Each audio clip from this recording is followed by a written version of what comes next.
Karena kan gue bukan nggak beragama, gue tidak capable. Nggak apa-apa. Artinya apa? Gue mau lu nggak capable, nggak, Ya lu bingung gitu kan? Berarti lu orang Katolik sejati. Islam itu opini saya.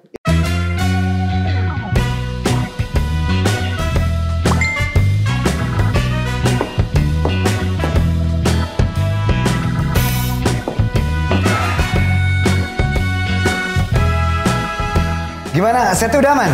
Aman dong. Lah, katanya aman. Kok mati lampu gini sih? Ya, salah Pak, kebalik. Oh, katanya acara ngobrol santai komedi. Ngobrol dong.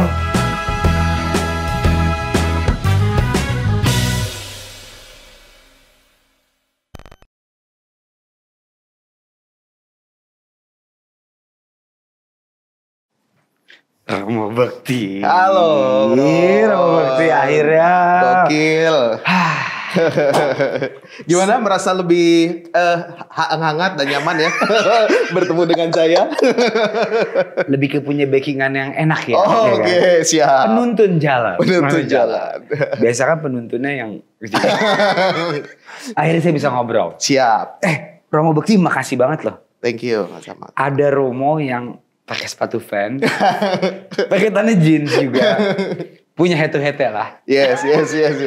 Tapi disclaimer dulu ya, buat gua religion, agama bukan untuk dipertandingkan atau dibenar-benarkan.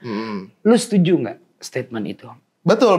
Karena itu kan pilihan hidup dan jalan hidup menjadikan setiap orang jadi baik dong. Oke. Iya kan? Cuma kan jalannya beda-beda. Ya. Tujuannya kan tetap sama. Oke. Tujuannya kan ya supaya damai, Ya. supaya ada kasih, Ya. ada sukacita, semua begitu pengen. Iya. Wah, saya dapat telepon. Ntar ya, saya siap. Halo Habib Jafar. Apa kabar? Kabar baik. Oh, gini. Kabar baik. Assalamualaikum. Waalaikumsalam. Waalaikumsalam. Enggak, jadi ini ada Romo Bekti mau ngomong sebentar. Halo Bib. Wih, mantap ya. Saya punya misi khusus. Luar biasa lah. Saya selalu sukacita. Wah, siap. Saya punya misi khusus nih, mengembalikan Onat ke lobby sebenarnya. Ke server yang sesungguhnya.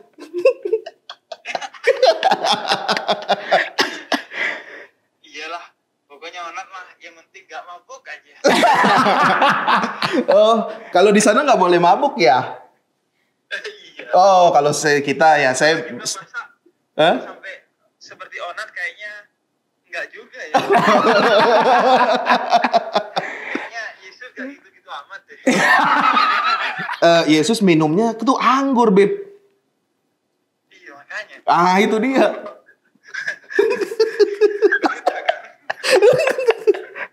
Habib, Woi, coba saya ngobrol dulu sama Romo Bekti, biar saya juga dapat pencerahan dari dua arah dong. bener. Fair enough ya?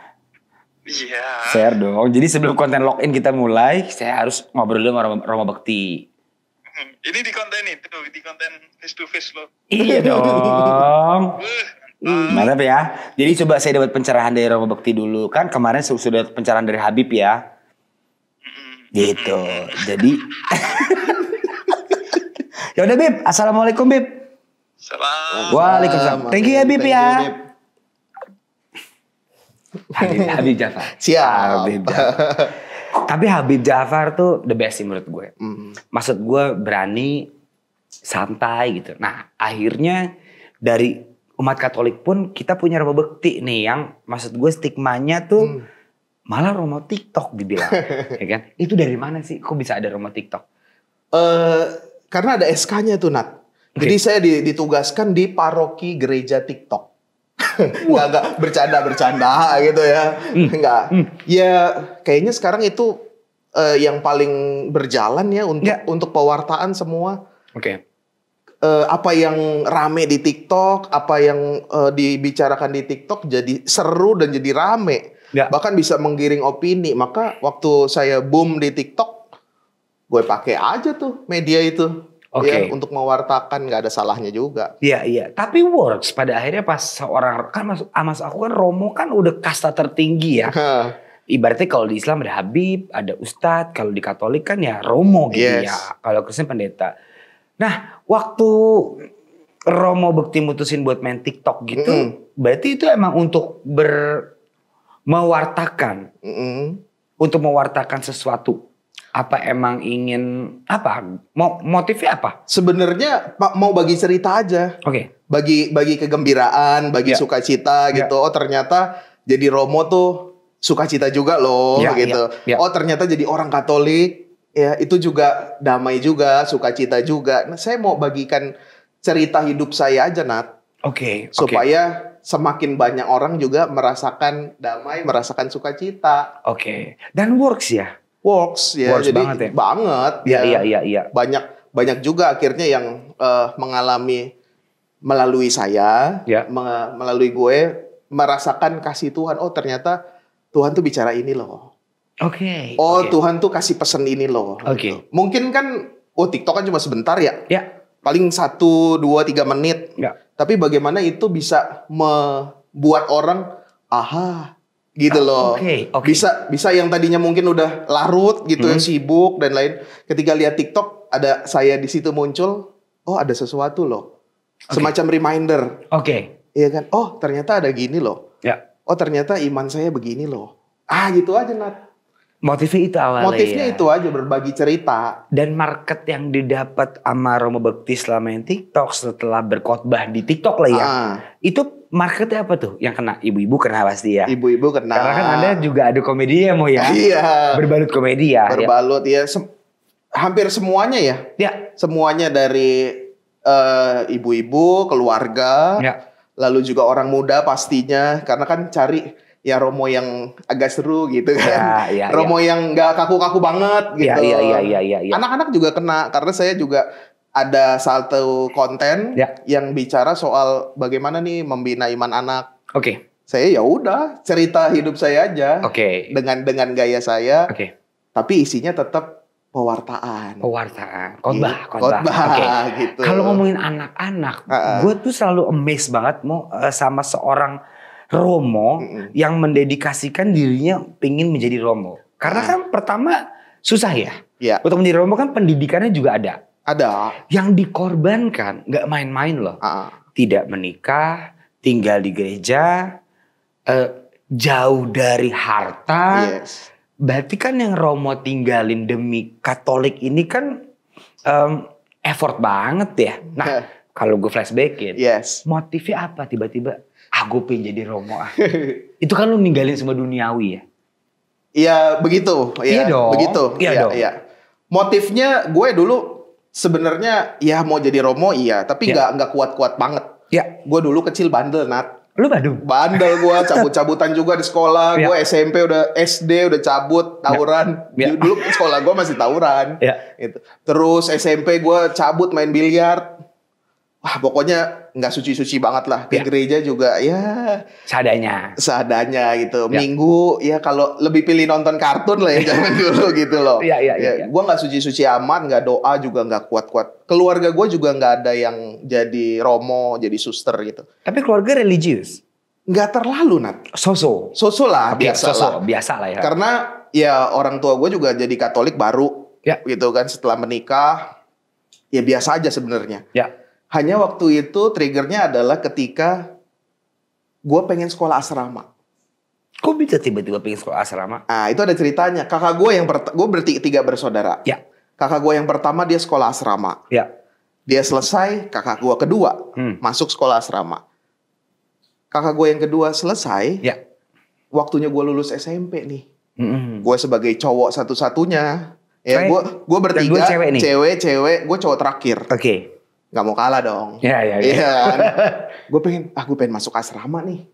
Di mana ya asrama tapi yang nggak jauh juga. Oke. Akhirnya gue pilih ya udah cari di Jakarta. Apa sekolah SMA berasrama? Oh seminari. Oh, okay. Oh seminari itu. Oh sekolah calon Romo. Oke. Udah Ya udah gue masuk situ nggak tahu apa-apa. Itu kan ya udah diminta suruh bawa pakaian, gue bawa pakaian, bawa ember zaman dulu. Iya. Masuk terus sampai 14 tahun nggak dikeluar-keluarin. Artinya ya udah ya kan nyaman. 14 tahun gue pendidikan nggak dikeluar-keluarin padahal nakal juga. Ya sudah akhirnya Bapak Uskup bilang kamu jadi Romo. Saya tabiskan. Ya sudah terjadi itu. Akhirnya jadi Romo. Simpel aja, saya pengen sekolah asrama.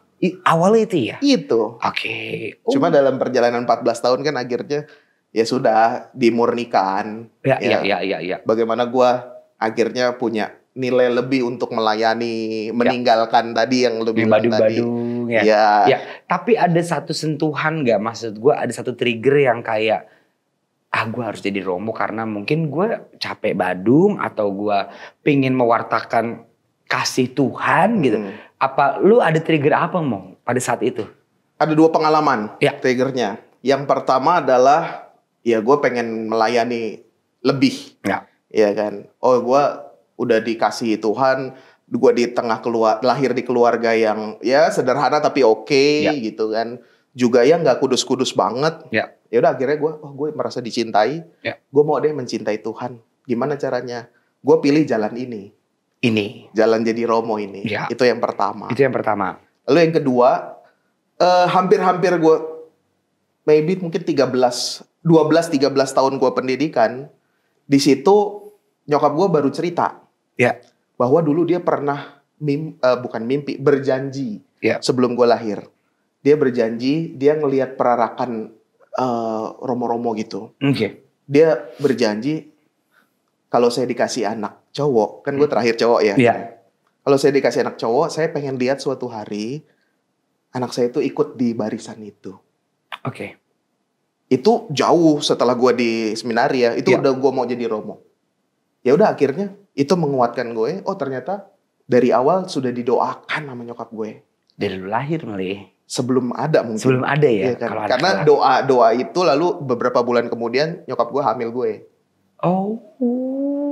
Tapi cerita itu nggak pernah terungkap. Sampai gue akhirnya sudah 12-13 tahun pendidikan. Dan itu merasa, itu kekuatan gue banget. Baru nyokap lu baru cerita tuh. Iya.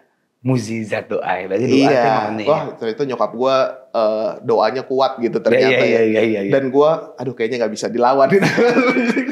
Doa nyokap loh gitu lah. Iya. Itu doang sih. Setelah experience lu jadi Romo ya, berarti lu kan pindah-pindah ya Mo biasanya kalau Romo ya, suka ditugasin di sini gitu ya. Awal kali lu menjadi Romo gitu loh, memimpin umat yang banyak gitu ya. Ada pengalaman gak Mo yang ya nggak tahu lucu, nggak tahu yang deep? Apa Mo pengalaman lu pertama kali lu mimpin lu jadi Romo ya? Jadi Romo. Pengalaman kali gue mimpin sebenarnya belum terlalu banyak. Karena kan gue masih baru 3 tahun ya jadi Romo. Karena 3 tahun, 2,5 tahun pandemi. Oh iya benar. Itu kan semua di-cut tuh. Acara peribadatan semua di-cut. Gue nggak bisa ngapa-ngapain gitu kan.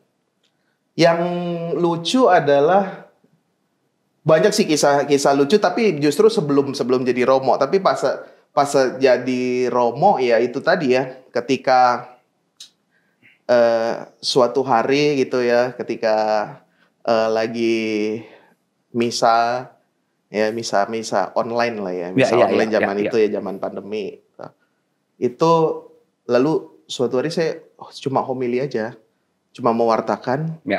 Tapi ternyata dari kata-kata menurut gue ini ya, gue ngomong apa sih tadi gitu kan gitu. Ya kan, gue sebagai imam baru kan ya, Romo baru, gue ngomong apa sih di depan orang-orang yang udah profesional lah. Jemaat di zaman dulu loh. Iya kan. Karena di tempat gue itu lumayan banyak dosen. Gitu. Iya, di gereja gue lumayan banyak dosen, orang berpendidikan gitu ya. Pejabat-pejabat negara gitu loh. Gue ngomong apa nih? Iya kan. Tapi ketika selesai itu beberapa nyalamin gue. Romo thank you ya. Romo thank you ya, tadi bagus sekali. Saya jadi tersentuh. Oke. Nah mungkin bukan pengalaman lucu ya jadinya ya, tapi pengalaman mengharukan ya. Mengharukan ya. Ternyata impact seorang Romo segitunya ya. Iya, padahal yang lu gak sangka ya? Gak sangka, padahal gue dalam hati gue ngomong apa tadi gitu. Itu ya Mo ya. Iya. Kalau mau kita lebih bahas deep lagi ya. Oke. Gue pengen ngomongin soal religion. Yes. As a Catholic person ya. Sebenarnya banyak juga pertanyaan, mungkin gue gak tahu ya, banyak. Menurut gue banyak, cuman gak berani speak up aja ya. Gue selalu bertanya-tanya kepada ketuhanan. Oke. Banyak orang karena semakin zaman modern ya. Kalau gue riset di Europe lah ya, Belanda, Jerman. Gue riset ke kakak gue soal yang ditinggal di luar ya. Banyak orang sudah meninggalkan gereja. Kebanyakan orang yang ke gereja mau, yang sudah tua. Anak muda nih udah kemakan jalan modern lah. Mereka butuh proven. Ya yang penting ya semuanya science lah. Ibaratnya lah ya. Kecuali di Amerika katanya. Justru di Amerika masih kuat tuh. Gereja masih rame gitu ya. Even di Indo pun masih rame. Cuman kan udah banyak orang yang apakah religion masih relevan. Nah gue pengen nanya pendapat lo soal ketuhanan. Apa PR seorang Romo untuk nge-trigger anak muda atau siapapun yang sedang goyang? Kayaknya saya maksudnya. Bercermin ya. Apa Mo menurut lo arti ketuhanan yang kita percayai sebagai umat Katolik apa Mo? Kalau gue ambil ini aja situasi sekarang lah ya. Tadi lo ngomong science, ngomong teknologi yang semakin berkembang, betul. Dunia yang semakin terconnecting satu sama lain gitu. Sekarang begitu situasinya. Iya. Dan itu membuat orang zaman sekarang itu merasa dalam tanda kutip, gue udah gak butuh lagi Tuhan. Gue udah gak butuh lagi Tuhan. Ya. Buktinya apa? Gue bekerja, gue berbuat sesuatu tanpa doa pun gue bisa. Ya. Dan itu banyak. Banyak kan? Banyak dialami. Banyak dialami terutama untuk orang-orang muda ya. Anak-anak dia masih ikut orang tua masih oke lah. Tapi udah mulai bisa remaja, dewasa awal tuh. Orang muda mulai begitu. Iya. Gue kayaknya nggak, gue juga nggak doa, gue nggak suci banget, gue nggak ke gereja, tapi dapat aja tuh. Hidup gue fine aja nih. Hidup gue baik, oke. Bahkan kadang-kala kayaknya lebih banyak gitu dapatnya gue. Iya. Dan jadi punya confidence dah. Gue bisa jalanin sendiri. Ya. Tanpa tangan Tuhan ya. Iya. Ya. Itu kan berarti natural dia. Natural. Gue nggak ke gereja, gue nggak doa. Aman-aman aja hidup gue. Iya, dalam tanda kutip dia nggak butuh. Iya, paham. Iya, nggak butuh. Buat apa gue ke gereja? Ya. Buat apa gue doa? Ya. Buat apa gue ngomong tentang ketuhanan? Iya. Iya kan? Itu tantangannya. Iya. Maka dari gue fokusnya adalah bagaimana gue berusaha. Yuk kita sama-sama. Tuhan tuh hadir. Iya. Ya. Ya, ntar lu percaya apa enggak gitu kan? Iya. Tuhan itu hadir, ada dalam hidup lo. Dia itu menunggu kita tuh. Menunggu kita sampai di satu titik. Kita mentok. Kadang-kala gampang banget kalau gitu kan. Ya. Kalau kita mentok, kita mau lempar ke siapa sih? Ya. Kalau kita mentok, lemparnya Tuhan. Kalau mentok. Kalau posisinya mereka nggak mentok, lu makin PR dong. Makin PR, tapi bagaimana pewartaan gue selalu berusaha, oh ini enggak. Ternyata hidup lu bukan karena usaha lu sendiri. Ya. Ternyata keberhasilan lu bukan karena lu yang berjuang sendiri, enggak. Ya.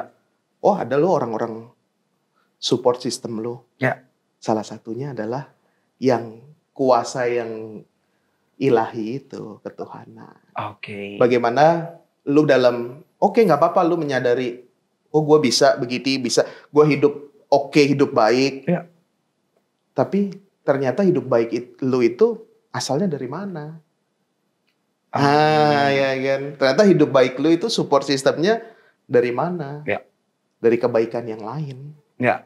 Iya. Sampai kepada kalau ngomongin ketuhanan, ternyata sampai kepada yang baik, yang paling tinggi. Oke lah, orang di sekitar kita, support system kita bisa baik. Ya. Tapi kan masih manusia, daging dan tulang. Ya. Suatu hari dia baik, suatu hari dia bisa jadi yang paling berkhianat. Oke. Tapi kalau kita lempar dalam tanda kutip kepada yang namanya Tuhan, Ya. ya dia kan maha kasih. Ya. Maka disebut maha kasih, maha setia, Ya. maha baik. Karena dia nggak akan mengkhianati. Itu ya. iya. Oke. Makin dalam nih Mo ya. Nih. Ini gue paling sering dapat bukan perdebatan ya, maksud gue agama nggak berdebat. Banyak pertanyaan nih Mo. Dari event itu kaum kita yang hanya 10% maupun kaum yang mayoritas gitu ya. Banyak pertanyaan simple tapi gue juga apa nggak bisa jawab. Banyak orang yang bertanya gini Mo. Nat, ini obrolan santai ya. Gue berdebat yang kenceng santai. Nat, gue tuh bingung deh kadang-kadang sama agama lo. Kenapa sih? Kalau kita bingung juga bingung nih. Gue bingung deh. Sebenarnya Tuhan Yesus itu Tuhan gak sih? Karena Tuhan Yesus itu selalu ngomong ada Allah. Berarti ada di atas ya.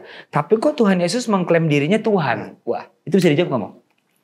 Bisa, tapi memang butuh pemahaman serius itu ya. Ya.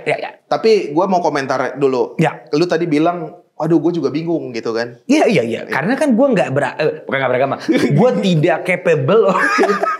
Nggak apa-apa. Artinya apa? Gue mau, lu nggak capable, nggak, Iya dong. lu bingung gitu kan. Berarti lu orang Katolik sejati. Karena Iya banyak juga orang Katolik yang bingung. Iya dong. Yang juga ini kan. Lu kalau gimana? saya yang jawab kan mereka makin gitu kan. Jadi gue bilang ya itu kepercayaan sih gue bilang. Ya. Gue simple ya. Kayak Habib Jafarnya gue tanya, kalau Tuhan ada kenapa suka ngasih ini? Bisa gitu. Tapi kalau gue yang jawab kan jadi orang tidak gitu ya. Makanya gue tanya, banyak tuh Mo. Sebenarnya Tuhan Yesus atau lebih dikenal Nabi Isa juga, Tuhan Yesus juga gitu. Iya. Apakah dia itu puncak dari Tuhan? Apakah dia mengklaim dirinya Tuhan? Iya. Ini pertanyaan umum soalnya nih. Umum banget Mo. Iya, benar. Gini Rat. Gimana sih Mo perumpamaannya yang bisa dimengerti? Kalau yang susah itu ada yang namanya Tritunggal. Ya. Allah Bapa, Putra, dan Roh Kudus. Betul. Tapi kita bukan mau menyederhanakan. Ya. Tetapi saya cuma mau mengilustrasikan Ya. begini. Allah itu kan di atas gitu ya. Ya. Allah Bapa itu kan di atas. Ya. Yang jauh, yang maha tinggi tadi, maha luhur gitu. Ya. Allah itu berarti Bapak, sorry. Allah Bapa. Ya. Sorry. Allah ya. Ya, Allah Bapa itu kan di atas ya. Ya. Maka kita kan kalau berdoa seringnya menghadap ke atas. Ke atas. Gitu kan. Kalau ke bawah kan Iya. sholat. Sama juga itu Sama, menyembah kan? yang di atas. Menyembah yang di atas. Iya, betul. Kita Allah, ada Allah. Iya. Sebelum kita di zaman Nabi Musa juga sama ya? Allah kan. Allah itu, Allah Bapa itu ya. Ya. Dalam artian begini, kalau kita lihat dalam kitab suci kita Perjanjian Lama, Ya. Allahnya itu nggak nampak. Allahnya itu nggak Allah nampak. Bapa itu nggak tampak wujudnya. Ya. Nampak indikasinya. Misalkan dengan lidah api. Nabi Musa dengan lidah api. Betul. Lalu Nabi Elia, saya lupa, mungkin dengan angin sepoi-sepoi. Oke. Atau dalam zaman kerajaan itu dilambangkan dengan tiang awan. Oke. Semuanya tanda-tanda kehadiran Allah Bapa itu. Iya. Jauh. Ya. Iya kan. Lalu karena jauh ini, maka kadang-kala nggak dikenal. Dan dulu sama menyebut namanya dengan tidak hormat kan nggak boleh ya. Iya. Ya. YHWH itu kan aku adalah aku. Siapa? Ya. Orang nggak tahu wujudnya, orang nggak kenal, orang nggak dekat. Tapi berkembangan ini dari beberapa sudut pandang ya. Antropologis misalnya. Ya. Ya, soal kemanusiaan Ya. yang wujud. Maka yang tadinya nggak kelihatan itu mewahyukan diri, menampakkan diri. Oke. Yang tadinya gue gini nih nggak kelihatan nih, lu nggak bisa lihat gue. Ya. Tiba-tiba Yesus lahir itu begini, Oke. lu bisa lihat gue. Ya. Dan itu yang disebut Allah Putra, Yesus itu. Jadi tetap sama satu Allah yang tadinya Allah Bapa yang di atas itu menyingkapkan diri sehingga mudah dan gampang dikenali dan lebih personal. Oke. Ya kan? Oke. Berarti Tuhan Yesus itu adalah utusan Allah. Perwahyuan. Perwahyuan. Oke. Kalau utusan tuh lo sama yang diutus beda orang. Beda apa kalau beda kodrat ya. Ya. Kalau itu susah deh pokoknya. Beda substansi lah. Oke. Kalau antara kalau pakai kata utusan itu. Oke. Tapi kalau pakai kata perwahyuan, Ya. yang tadi analoginya itu, yang tadinya nggak kelihatan, supaya dikenal Ya. dan supaya dekat, dia mewahyukan diri, dia membuka dirinya menjadi manusia, bisa dipegang, Ya. bisa nangis, Ya. bisa merasakan sakit, bisa marah juga. Ya. Nah, itu Tuhan Yesus, Oke. Allah Putra. Oke. Lalu kan kemanusiaan itu kan terbatas ya, Ya. ruang dan waktu. Ya. Oke, 2000 tahun lalu di Timur Tengah, di Yerusalem. Ya. Tapi kan dia nggak berhenti di situ.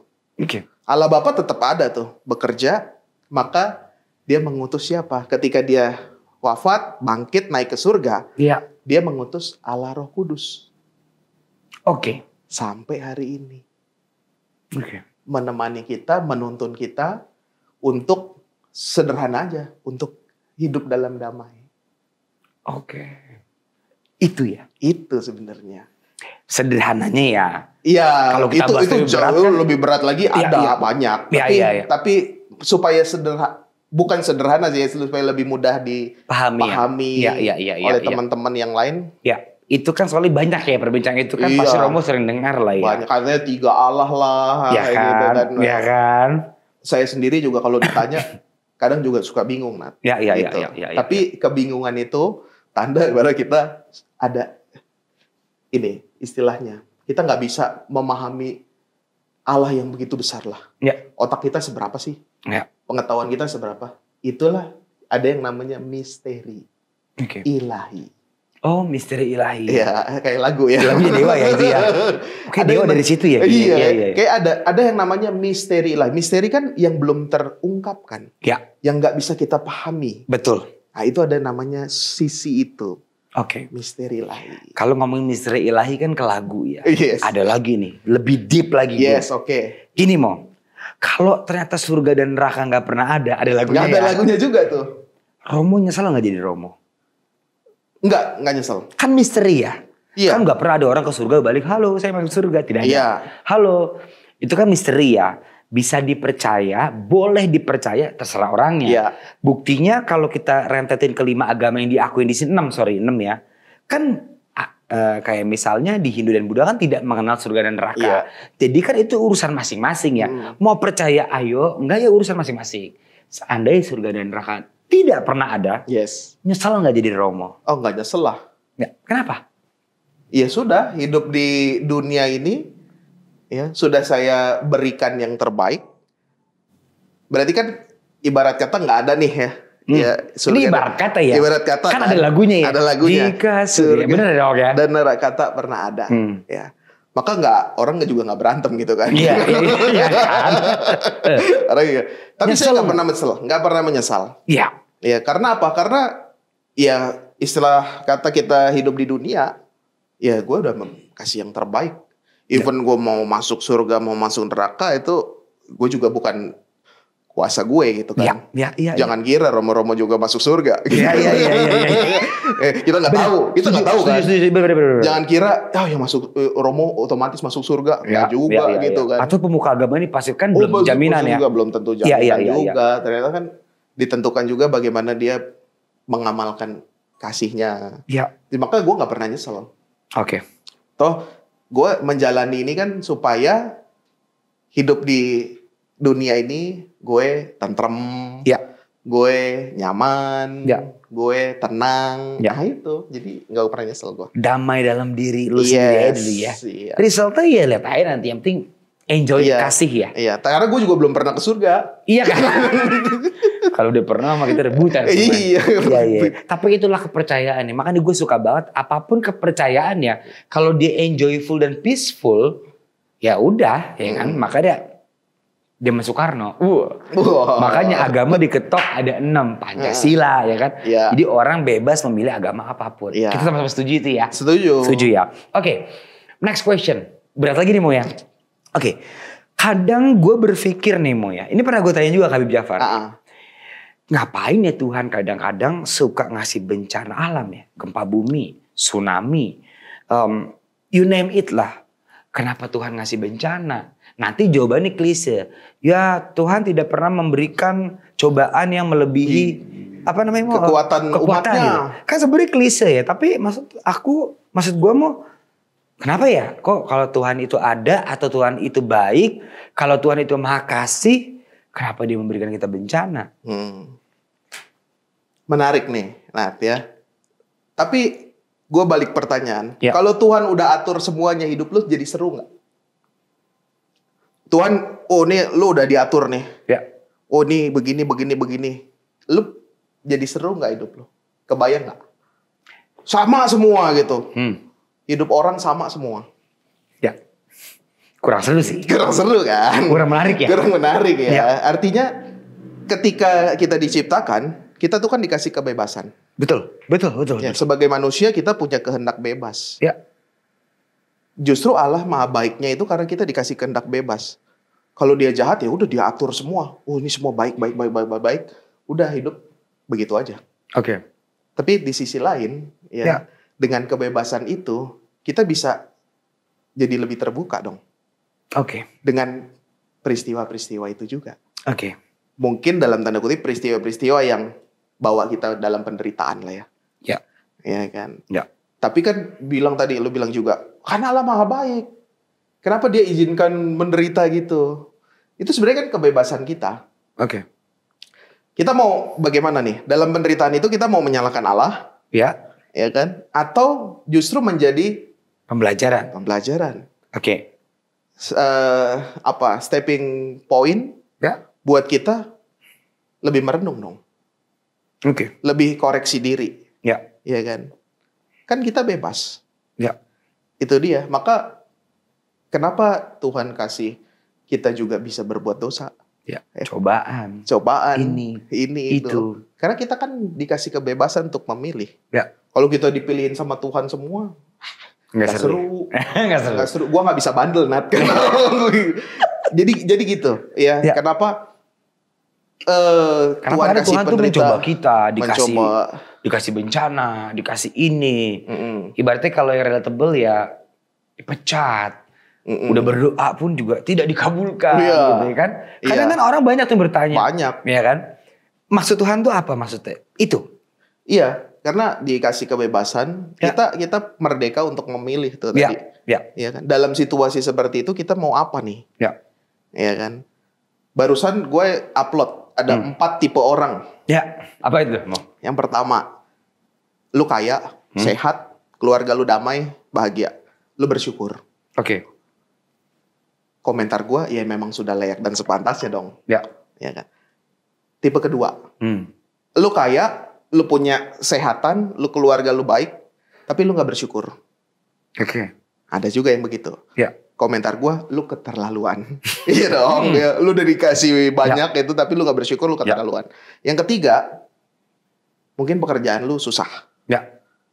Lu mengalami sakit. Ya. Keluarga lu juga mungkin ya banyak persoalan. Tapi ada sisi dia hatinya bersyukur. Ada loh orang-orang yang begitu ya. Ada ya? Ada dong. Ya. Iya kan? Dia kesulitan, mungkin juga hidupnya nggak nyaman-nyaman banget, tapi hatinya selalu bersyukur. Oke. Itu tipe ketiga. Tipe keempat, dia mungkin pekerjaannya susah, juga mungkin sakit, mungkin keluarganya berantakan misalkan. Ya. Dia nggak bersyukur. Ya. Itu komentar gue, ya wajar. Iya kan? Dalam situasi itu orang dia suruh bersyukur ya susah lah. Ya. Gitu. Maka ada tempat tipe itu kita bisa pilih tuh dengan kebebasan kita. Kita mau yang mana nih? Ya. Tergantung sudut pandang juga kan tadi. Oke, misalkan ada orang yang dipecat tadi. Ya. Ada yang dia bilang, Tuhan nih, nyalain Tuhan. Ya. Tuhan nggak baik nih sama gue. Tapi ada juga tipe orang yang, mungkin ini cara Tuhan untuk gue jadi lebih baik. Oke. Seperti itu kan kebebasan untuk memilih. Ya. Maka itu hidup kita jadi seru, dinamis, bisa naik, bisa turun. Ya. Gitu sih. Ya. Kalau gue bikin sih nggak. Ya, itu ya Mo ya. Oke, kalau ini Mo, ini pernah gue tanya juga ke Habib Jafar ya. Ini soal ketuhanan sih. Ini soal kenapa if God existing atau if God really kindness ya, baik gitu ya. Kenapa Tuhan tuh nggak pernah nampakin dirinya ya Mo ya? Padahal kan kalau dia menampakkan, memberikan mukjizat yang jelas gitu ya, maksudnya yang kan nggak ada kaum ateis. Nah, menurut Romo kenapa Tuhan tidak membuat sesuatunya tuh lebih real? Kadang perdebatan kita mau orang ateis, ke sains, terlalu teknologi ya. Yes. We need a proof bro. Mana proofnya gitu ya kan. Iya. Nah gue juga sempat bertanya. Ya juga ya. Kenapa Tuhan gak. Halo. This is me gitu ya. Kan jadinya ada perdebatan. Ada yang satu ateis. Satu gak percaya Tuhan. Ya bener kata Romo. Gak usah ibadah juga gue nyaman-nyaman aja gitu. Menurut Romo kenapa Tuhan gak pernah seperti itu? Last question tuh. Dalam artian begini Nat. Ya, ketika Tuhan Bapa tadi sudah mewahyukan diri dalam diri Yesus yang existingnya 2000 tahun lalu lah ya. Lalu mengutus Roh Kudus sampai hari ini. Gampangnya adalah ya sudah, dalam tanda kutip manifestasi Tuhan itu hadir dalam hati kita semua. Di sini ya? Gitu dong. Ya. Dan itu sebenarnya kalau kita sadari nampak. Iya kan? Nampak dari apa? Perbuatan. Kan iman tanpa perbuatan mati. Itu. Ya setuju. Justru gue takut Nat kalau Tuhan menampakkan diri. Karena dalam kitab suci, ketika Tuhan menampakkan diri untuk kedua kalinya, itu tanda-tanda akhir zaman. Bener. Gitu kan. Itu kan iman kepercayaan. Betul. Ya. Setuju. Kalau Tuhan Yesus menampakkan diri, Allah Bapa menampakkan diri kedua kalinya, wah berarti udah akhir zaman. Kita nggak ada yang tahu juga kapan. Gitu. Iya. Tapi kehadirannya, gerak-gerak Roh Kudusnya itu menggerakkan kita semua. Ya, menggerakkan hati kita, menggerakkan tangan kita, menggerakkan mata kita, mulut kita. Kita ngomong gini nih, jangan salah nih, bukan gue loh yang ngomong, Roh Kudus. Gitu. Dalam artian itu, kehadiran Tuhan itu. Kalau kehadiran Tuhan malah kita kan ada istilah Tuhan ada di mana-mana. Wah berarti gue nggak bisa nakal dong Nat. Dalam artian apa? Wah di sini kan Tuhan harus kita sembah. Wah berarti ketika gue kemana? Tuhan. Kan ada di mana-mana. Tapi bagaimana iman dalam perbuatan itu terwujud? Itulah faith, iman ya. Itulah iman yang tampak dalam perbuatan. Iman juga kalau cuma iman doang kan kosong. Gak bunyi apa-apa, gak berdampak apa-apa. Gitu. Nice. Oke Mo, terakhir Mo gue Yes. Akhirnya setelah menjadi Romo dan memimpin banyak jemaah, banyak umat, apa Mo di zaman modern dan teknologi yang udah di mana-mana, berita juga kita bisa baca bla bla bla. Apa Romo sekarang susahnya jadi Romo? Kesulitannya menjadi seorang Romo lah. Orang kayak gue ya. Nanya gue ya. Orang kayak gue ya. Kalau gue sih secara pribadi gue gak ada kesulitan apa-apa gitu. Iya kan, karena gue happy. Karena gue happy, sukacita ya. Apa yang gue lakukan ya bukan buat gue, tapi buat Tuhan lah ya, buat nama kemuliaan Dia. Maka gue ya sudah, orang mau seneng mau enggak ya bukan gue lagi. Iya kan. Dalam artian tantangannya adalah tadi ya, bicara balik lagi ke awal, bagaimana sekarang ini orang menyadari bahwa itu ada Tuhan loh di situ. Ada Yesus loh di situ dalam hidup lo. Lu nggak kerja sendiri. Lu nggak bisa berdiri sendiri juga. Sekarang challenging-nya orang pakai logika ya. Iya. Enggak kayaknya. Itu nyiasatnya gimana Mo? Kan itu kan emang zaman ya, maksud gua 2000 tahun yang lalu diimplementasikan sekarang kan ya wajar juga ada orang berpikir gitu, menurut gua wajar. Wajar. Cuma sebagai seorang Romo, seorang pemuka agama, apalagi kita Indonesia kan negara yang berketuhanan ya. Nah, apa tuh Mo? Rumus lu lah bagi seorang Romo kan, lu tanggung jawabnya besar loh. Iya dong. Ya kan? Rumus gue sederhana Nat. Ibarat kata dimanapun ya di masyarakat, di media sosial gitu. Gue anggap sebagai semua tuh hutan belantara. Ya semua hutan belantara. Di hutan itu ada binatang buas, tapi juga ada yang lucu. Ada tanaman yang beracun, ada juga tanaman yang buat kita tambah energi menyembuhkan juga gitu. Maka bagaimana gue mewartakan ya, gue menghadirkan binatang-binatang yang lucu itu, tanaman-tanaman yang menyehatkan di tengah semua binatang buas. Di semua yang ada di hutan itu. Di hutan belantara itu ya. Iya, jadi bagaimana gue berusaha, gue menyediakan nih pilihannya tetap di lu. Hmm. Gue menyediakan sesuatu yang buat lu berkembang, Ya. buat lu sukacita, buat lu mengalami kasih. Tapi sekali lagi pilihannya di lu. Ya. Gue hanya menyediakan itu, gue berusaha menghadirkan melalui renungan, melalui pelayanan gue. Ya. Sehingga kembali lagi ke diri lu mau pilih yang mana? Oke. Yang beracun atau yang menyehatkan? Yang buas atau yang bisa lu pelihara, yang lucu?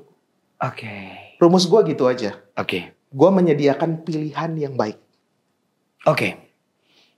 Itu rumusnya ya. Iya. Di tengah maksud gue ya kan sekarang era udah modernisasi lah ya. Pasti. Banyak orang yang berpikir ya, oh gue berhasil ya karena gue sendiri. Itu banyak tuh, menurut gue banyak banget tuh. Mungkin entah mereka tidak menyadari kuasa Tuhan, entah mereka confidence, emang loh gue gak berdoa juga gue fine-fine aja kok gitu ya. Entah atau ya makanya gue sempat berpikir gue ngobrol ke semua pemuka agama lah ya. Itu emang challenging banget. Yes. Karena zaman makin modern. Kita bisa baca semua apapun lah ya. Makanya berarti rumus lu itu ya Mo ya? Rumus gue itu menyediakan pilihan. Karena apa? Oke, lu sekarang confidence, lu sekarang sukses. Ya kan? Kita nggak tahu di masa depan lu kayak gimana. Ya. Iya kan? Kita nggak tahu. Sekarang mungkin lu menderita. Tapi di masa depan kita nggak ada yang tahu juga gimana. Ya. Who knows? Who knows gitu Who lah. knows? Ya, Ya, kan ya, nggak ya, ada ya. yang tahu juga, nggak ada yang bisa menentukan juga. Ya. Dan ya klise lah, roda berputar lah ya. Ya. Nggak ada orang yang terus-terusan sukses gitu.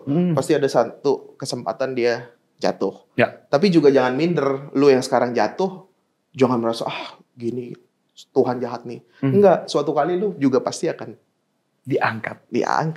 Ya. Ya. Nah, gue menyediakan pilihan itu. Ketika lu di atas, ketika lu di bawah nih, lo ada pilihan Ya. yang baik lo. Ya. Ini lo ada suatu referensi yang oke lo buat membantu lo memilih. Jalan hidup. Yes. Oke. Mo, gue langsung masuk ke opini ya Mo. Boleh. Gue hanya menyebutkan satu kata. Dan lu boleh beropini sebebas lu Mo. Ya. Oke.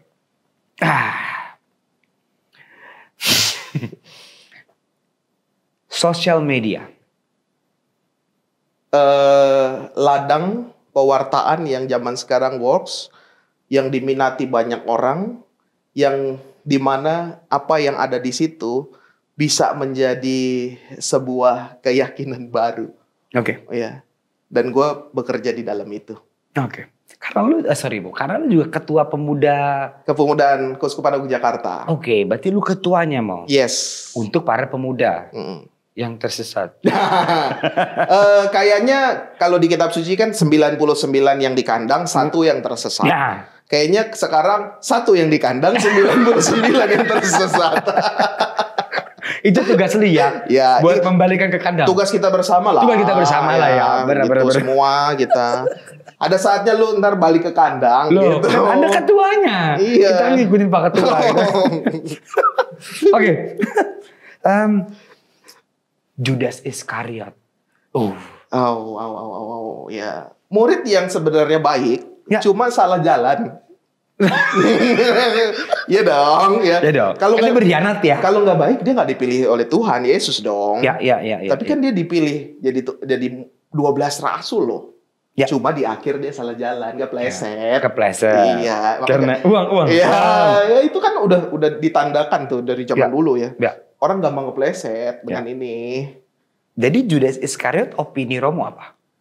Ya dia orang baik yang salah jurusan, Oke. yang kepleset aja di akhir. Harusnya ke Blok M dia ke Mampang gitu ya. Oke. Iya. Oke. Islam itu opini saya it's good ya, karena saya juga lahir dari keluarga yang macam-macam, saya kenal banyak teman main saya juga banyak yang Muslim, banyak yang Islam. Ya, kayaknya senantiasa saya merasakan tuh ya merasa bersahabat aja. Ya, bersahabat juga bersahaja, ya baik juga gitu yang saya rasakan. Itu ya. Minoritas. Sebenarnya ini saya nggak suka kata minoritas. Ya, opini.